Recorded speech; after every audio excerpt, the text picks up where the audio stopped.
What is polyvagal theory and why is that important? Polyvagal theory changed my life. It transformed the way I saw human beings forever.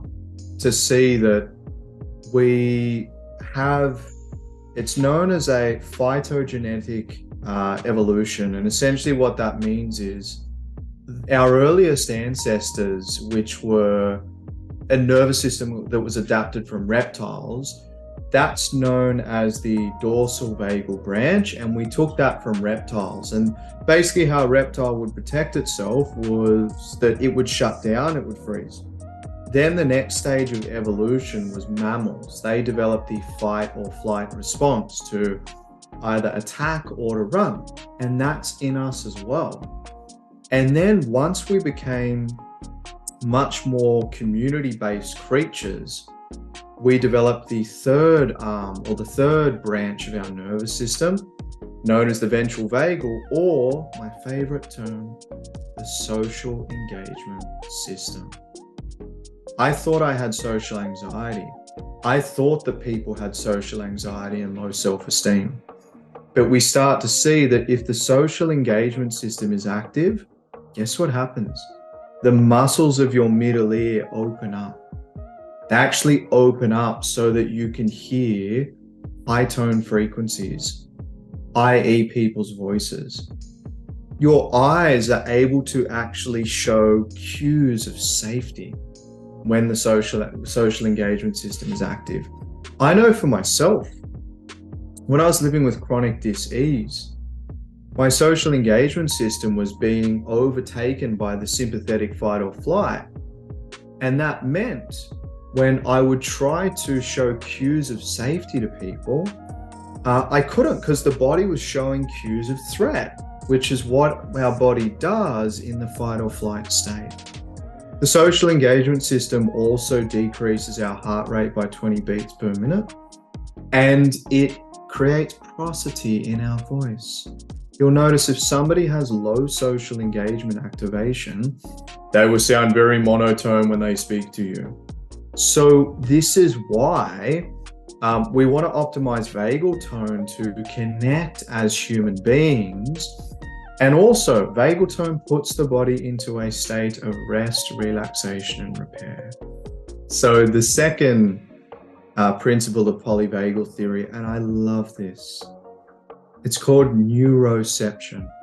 So neuroception refers to our nervous system's unconscious interpretation of our environment for safety or for threat. Our nervous system is either in a state of striving to protect, i.e. stay away, I'm going to have social anxiety, I want to be angry, or the nervous system is striving to connect. And with neuroception, it happens below conscious awareness.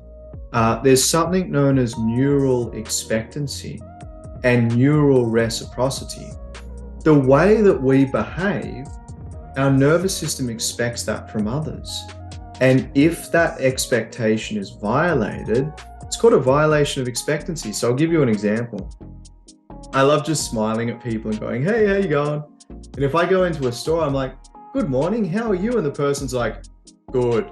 I just feel this kind of feeling, because from a neuroception point of view, that's a violation of expectancy. Yeah. The third principle of polyvagal theory, which I love, is co-regulation. As Stephen Porges, who created this, coins it, human connection is a biological imperative. An example of a biological imperative is water. If I don't have water, I will die.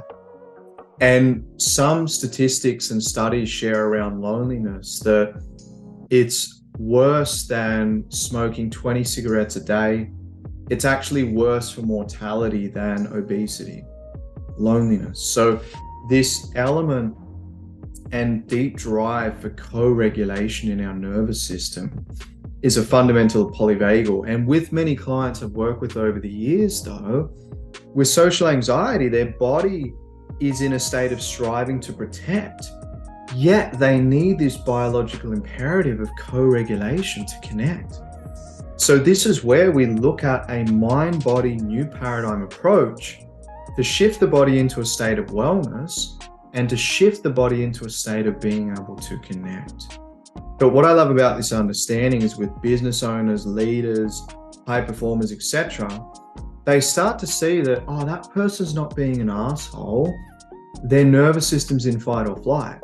Like the adaptive behaviors in the sympathetic branch can be things such as white lying, fabricating information, peacekeeping, ego stroking. All these sorts of adaptive behaviors occur when we're in particular branches of the nervous system. And this is why I love the science and the principles of it versus, oh, you're such a people pleaser.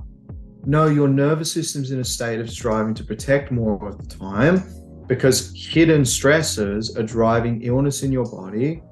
You have dysfunctional breathing and low vagal tone. These are all things that we can put our fingers upon versus telling you you need to try and connect more. So it really is, what are the bare-bone principles to long-term change? And that's why I moved away from hypnotherapy. Like, honoring if people want to do that, but hypnotherapy didn't take into account any of these factors I've spoken about so far.